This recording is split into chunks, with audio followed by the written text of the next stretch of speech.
السلام علیکم ناظرین۔ شاطمہ شیخین کا انجام۔ کچھ لوگ سفر پر نکلے تو ان میں کا ایک آدمی حضرت ابوبکر اور حضرت عمر رضی اللہ عنہما کو برا بھلا کہنے لگا۔ لوگوں کو اس پر غصہ آیا اور اس کو تنبیہ کی کہ باز آؤ، کیا تم رسول اللہ صلی اللہ علیہ وسلم کے دو وزیروں یعنی حضرت ابوبکر اور حضرت عمر رضی اللہ عنہما کو برا بھلا کہتے ہو؟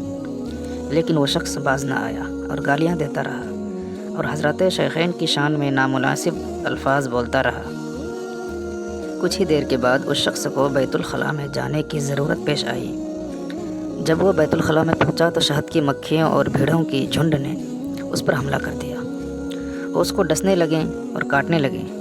وہ چیختا ہوا فریاد کرنے لگا۔ لوگ بھاگتے ہوئے گئے تاکہ اس کی کچھ مدد کر سکے، لیکن جو بھی اس کے قریب جاتا وہ شہد کی مکھیاں اس پر حملہ آور ہو جاتی۔